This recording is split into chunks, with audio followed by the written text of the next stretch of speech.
How's it going, everyone? Catchable Orphan here. So, Festival of the Lost has been out for almost 2 weeks now. And I gotta say, it's probably it's good. It's good. It's really good. It's probably one of the best seasonal events. Oh man, could you imagine if we lived in that version of 2020? Gosh. All joking aside, unfortunately, the event is pretty much a copy and paste of last year's Festival of the Lost.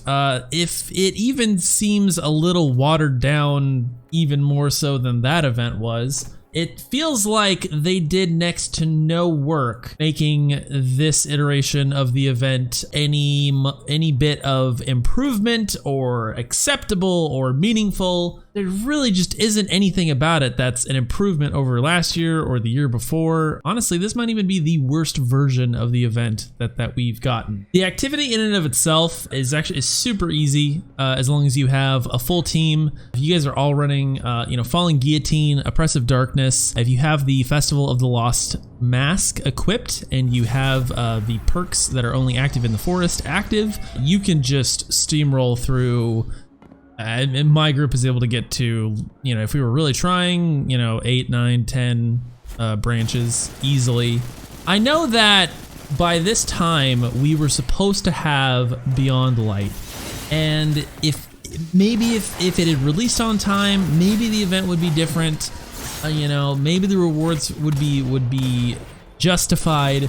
Because if it did launch during Beyond Light, then there probably would be a different reward scheme, and maybe this is just the best they could come up with. There's no way to tell what the event would have been, especially since I'm pretty sure that Beyond Light was delayed way before they were even considering Festival of the Lost, of all things. So honestly, I'm not super surprised that this event has fallen by the wayside. It's a pretty sad excuse for an event. It's really not that rewarding in any way. There's a ton of masks that you can collect, but there's no reason to wear them. There's weapons, but they're an out of meta archetype you can't really farm for, even if you really wanted a good roll on one of them. The triumphs that are attached to it, and this honestly was kind of for some reason this was the most bitter part of it to me. The triumphs are completely useless. There's no reason to have triumphs attached to this event. There's no triumph score for it. Any of the rewards that you would get for completing said triumphs would just enable you to go and purchase an exotic from Eva, which again just makes the triumphs redundant. You have several triumphs that as soon as you complete the triumph, it just enables you to click a different triumph for buying an exotic item. It's literally 2 triumphs for doing one thing, and it's completely useless. There is one item that might end up being useful at some point. Focusing lens thing, it really doesn't matter what the item is. The point is that this item, you can only get it once you've completed all of the appropriate triumphs, which actually brings me to the point where I was most disappointed. There is a capstone triumph here. Once you complete all of the relevant Festival of the Lost triumphs, you can complete this one. This is the final one. Once you click it though, literally nothing happens, at least at first. You don't get an emblem, which to me seems very strange. I feel like with where the game's at this point, if you're gonna have a capstone triumph, there's gotta be something for it. So not rewarding. If I'm being entirely honest, I needed 15 more caches opened. None of my friends were on. I didn't even want to run the event. So when I had 15 cipher keys from playing other activities, I went and I just AFK'd for the 15 minutes that it takes for the forest to, disintegrate, and then it just dumps you at the 5 chests. And that's how I did my last 3 runs of the haunted forest, because there's literally no point in playing it. As far as I can tell, the only reason to even try and clear branches is because every branch you clear just gives you 1 or 2 extra chocolate strange coins. And if you have the 5 masks from Eva that require strange coins to purchase, then that's really the only reason. So if you've already got the masks, you don't need Chocolate Strange coins, so clearing branches is completely useless. There is a couple of things though I did like about the event. The fact that Bungie listened to the community about the drop rates for the Cypher decoders within the first like 48 hours, they had it pretty well fixed. The drop rate for them was very low. The community was very vocal about it, and Bungie, I believe it was within 12 hours, dropped 2 hot fixes to get the drop rates to an acceptable level that everybody was happy with. So good on Bungie for being really on the ball and fixing that. I do like the decorations. I like the atmosphere. If there's one thing that Bungie seems to be able to do really well, the tower is very well decorated. It creates a great atmosphere. It really makes me feel like it's, you know, Spooktober.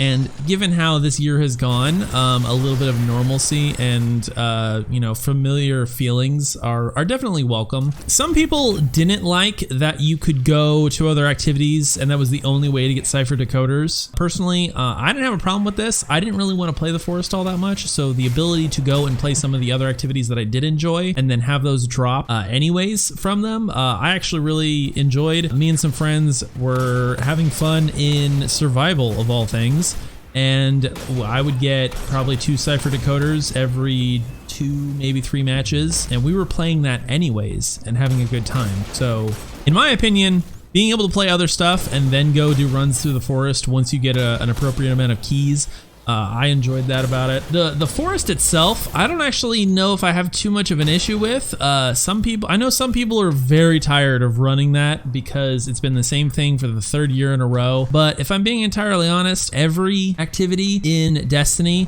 is some combination of you go to a location, you shoot a bunch of guys, complete an objective, move to the next location. It's literally the entire game. So the Infinite Forest is basically just this iteration of it. And like I said, if you have Falling Guillotine, Oppressive Darkness, and the seasonal event Mask, with the perks activated, it's literally easy mode to run through that with the full team. So me and a couple of friends did that. It was super easy. We actually had a pretty good time doing it because we could just mindlessly mow down, you know, enemy after enemy and just chat about, you know, whatever came up. And honestly, it was a pretty good time. I'm sure that there's room for criticism when it comes to should the activity be more engaging, should it become more difficult at certain levels. Yeah, sure. There definitely could be that aspect of it. I think that there are more important questions that we could be asking ourselves, mainly like what could they even do to make this event work or make it worth it? You can talk about the mechanics of the activity as much as you want. If it's not rewarding, there's no point to play it. The first things first is that we need to consider, what Bungie should consider is that there are other sources of loot in the game that you can reliably get a drop for the thing that you want. They've done this with a lot of their systems. We're all pretty familiar with it and we're all pretty used to it. So as soon as we encounter a system that's not as rewarding as the current ones we have in the game, no one's gonna be a fan of that. The best example would be the Prismatic Recaster. You can take an engram, you can go in there, you can focus it, and then you have a 50-50 chance at getting something that you want. And those are pretty good odds. I don't know what the drop rate for either of the auto rifles are for running through the forest. Some people say it seemed like they got more of them once they had collected all the masks. Some people feel like they got plenty of them early on through their runs to the activity. Personally, it's all anecdotal evidence, and as far as I'm concerned, if there's not a clear, easily identifiable, okay, you do this and then these are your chances of getting the thing, I don't think it's done correctly. There's all kinds of stuff that they could do. Now, on the other hand, it is a free event, and to a certain extent, that does kind of allow for some grace in the how good is it category. But if no one, it's debatable how little effort is passable for even for something that's free. Yeah, so unfortunately this event, the Festival of the Lost, it's a miss. It's a hard miss. To Bungie's credit, it is 2020. There's been delays. We would have Beyond Light by now had this year gone differently. It's also a free event, which I suppose we can't expect too much. But even with all that said, this event is very much a copy and paste. But if I'm being entirely honest, it really doesn't It doesn't make me any less satisfied with the game. I probably was gonna be playing it anyways, so for this to be going on in the background, it kind of doesn't even make a difference to me, if I'm being entirely honest. I'm ready for Beyond Light. I want to be playing Beyond Light. Anything that's not Beyond Light, I'm not gonna be really enjoying as much as I could anyways. So yeah, those are my thoughts on this event, if we can even call it that. Beyond Light is it's right around the corner, guys. So I'm super excited for that. I'm gonna be playing that day one. I'm putting a team together. We're hopefully gonna be doing the raid day one. Raid's gonna be on a Saturday this time around. It's gonna be some good stuff. I'm really looking forward to that. New subclasses. That'll be something that'll be worth our time. So anyways, thank you guys for listening. Thank you for watching and checking out my video. I appreciate it. If you like this kind of content, or you want to hear more thoughts or conversations or any of that stuff that's Destiny related, I would turn your attention to the subscribe button. And, you know, maybe the thumbs up if you found this interesting, useful, or helpful, or any of that stuff. So, anyways, my name is Catchable Orphan, and I will catch you guys next time.